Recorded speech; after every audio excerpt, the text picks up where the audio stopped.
fait, les conflits qui naissent dans les collectivités territoriales sont très déterminés par les compétences de ces collectivités. Les communes, les départements, les régions sont concernés. Et évidemment, ils ne délivrent pas les mêmes services, les mêmes droits. Et dès lors, le contentieux, il peut prendre diverses formes et il peut être saisi par soit un individu, un citoyen, soit une association, ou soit une entreprise. Et c'est sûr qu'en fonction de la nature du conflit, on n'aura pas tout à fait le même type d'approche, notamment pour tous les droits qui sont induits par les compétences du département en matière de prestation de l'autonomie, de vieillissement, le fait qu'on peut aussi contester le retrait d'un revenu de solidarité active.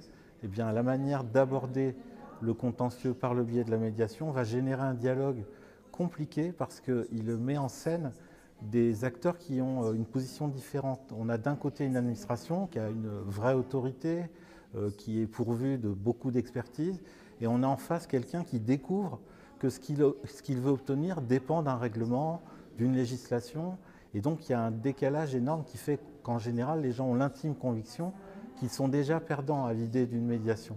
Donc on doit pouvoir créer les conditions d'un rééquilibrage du dialogue de telle sorte que les citoyens qui s'adressent à la collectivité renouent une certaine confiance, abordent la collectivité dans un sentiment plus grand de sérénité. Et c'est le but en fait de la médiation, c'est de permettre ça, quoi.